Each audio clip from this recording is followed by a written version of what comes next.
Thandel cinema అయితే చూశాను మచ్చా. Already cinema ఒక టాక్ వస్తుంది. మీలో కొంతమంది చూసే ఉంటారు, ఇంకొంతమంది చూసి ఉండరు. ఇంకా సినిమా విషయానికి వస్తే ఈ సినిమా చూసే ముందల మీరు యూట్యూబ్ రివ్యూ మాత్రం చూడకండి. ఎందుకంటే యూట్యూబ్ రివ్యూలో కొంతమంది ఈ సినిమాని average, below average, just okay అని వాళ్ళ ఒపీనియన్ వాళ్ళు చెప్పారు. అయితే ఆ మాటలు విని మీరు సినిమా చూడడం మానేస్తే మీరు వెర్రిపెప్పలు అయిపోతారు. దయచేసి వాళ్ళ రివ్యూలు చూసి మాత్రం వెళ్ళకండి. అందుగా రివ్యూ చూడాలనుకుంటే గూగుల్ రివ్యూనో లేదా మీ ఫ్రెండ్స్ కానీ మీ ఫ్యామిలీ మెంబర్స్ లేదా తెలిసిన వాళ్ళు ఈ సినిమా చూస్తుంటే వాళ్ళు అడిగి వెళ్ళండి, కానీ ఈ యూట్యూబ్ రివ్యూస్ మాత్రం చూడకండి. ఇంకా నువ్వు కూడా రివ్యూ చెప్తావు కదా భయ్యా అంటే, నేను వాళ్ళగా ప్రీమియర్ షో అని తొక్కలో షోస్ అని వెళ్ళను. నేను వెళ్తే మ్యాడ్నీ షోకో లేదా ఫస్ట్ షోకో వెళ్తాను, కానీ వాళ్ళగా నిద్ర కల్లో వెళ్ళి సినిమా అయితే చూడను. నాకు అలవాట్లేదు. ఆల్మోస్ట్ నీ చూసే టైంకి సగం మంది చూసేస్తారు సినిమాని, ఇంకో సగం మంది చూడరు. వాళ్ళ కోసం రివ్యూ ఇస్తున్నాను. ఇంకా సినిమా విషయానికి వస్తే సినిమా చూసాక నాకు ఎలా అనిపించిందంటే నచ్చింది. సినిమా చాలా బాగుంది. నాగ చైతన్య కంబ్యాక్ సినిమా అని చెప్పుకోవచ్చు. నాగ చైతన్య ఇంకా సాయి పల్లవి వీళ్ళ కెమిస్ట్రీ అయితే చాలా బాగుంది. వాళ్ళు రాజుగా ఇంకా సత్యగా క్యారెక్టర్లో జీవించారు.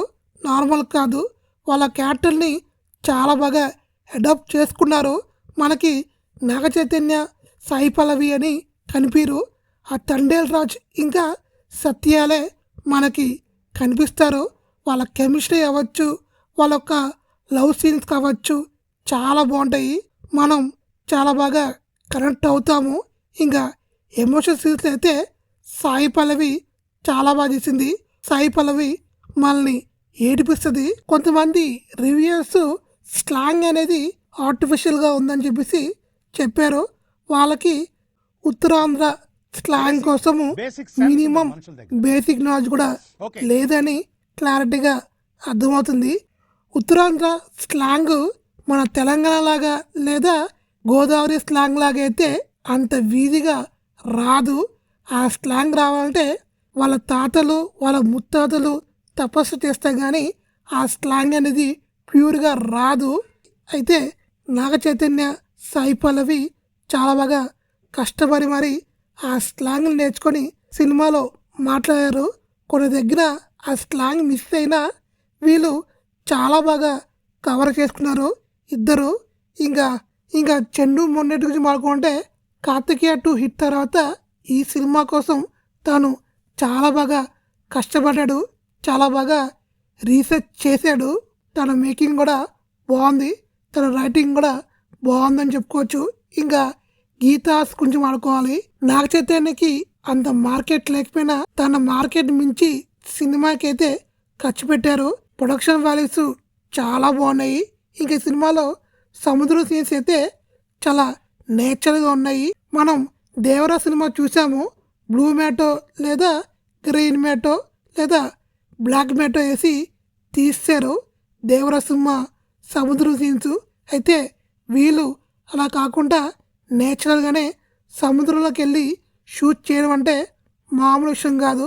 వాళ్ళు చాలా నేచురల్గా ఉంటాకే ట్రై చేశారు, కానీ ఆర్టిఫిషియల్గా ఉన్నట్టు ట్రై చేయలేదు. దీనికి చందు మొండేటి అండ్ టీమ్ ఇంకా ప్రొడక్షన్ టీంకి హ్యాట్సాప్ చెప్పాలి. ఇంకా సినిమాకి మరొక ప్లస్ ఏ ఉందంటే అది సినిమా ఫోటోగ్రఫీ. సినిమా ఫోటోగ్రఫీ చాలా బాగుంది, చాలా బాగా చూపించాడు. ఇంకా డిఐ వర్క్ కూడా చాలా బాగుంది. ఇంక ఈ సినిమాలో మరొక ప్లస్ అంటే సాయి పల్లవి నాగ చైతన్య వాళ్ళ యాక్టింగ్తో సినిమా అంతా మనల్ని కట్టి పడేస్తారు. వాళ్ళు ఒక ప్లస్ అయితే మరొక ప్లస్ ఇంకెవరో కాదు, మన డిఎస్పి దేవిశ్రీ ప్రసాద్. అంటేనే లవ్ స్టోరీస్కి కేర్ ఆఫ్ అడ్రస్. తాను చాలా బాగా ఇస్తాడు లవ్ స్టోరీస్కి. బీజిఎం కావచ్చు, సాంగ్స్ కావచ్చు, చాలా బాగా ఇస్తాడు. ఈ సినిమాలో కూడా చాలా బాగా ఇచ్చాడు. ఆడియో సాంగ్స్ బ్లాక్ బస్టర్ అయినాయి. ఇంకా బీజిఎం కూడా అదిరిపోయింది. నాకైతే డిఎస్పి మ్యూజిక్ అయితే నచ్చింది.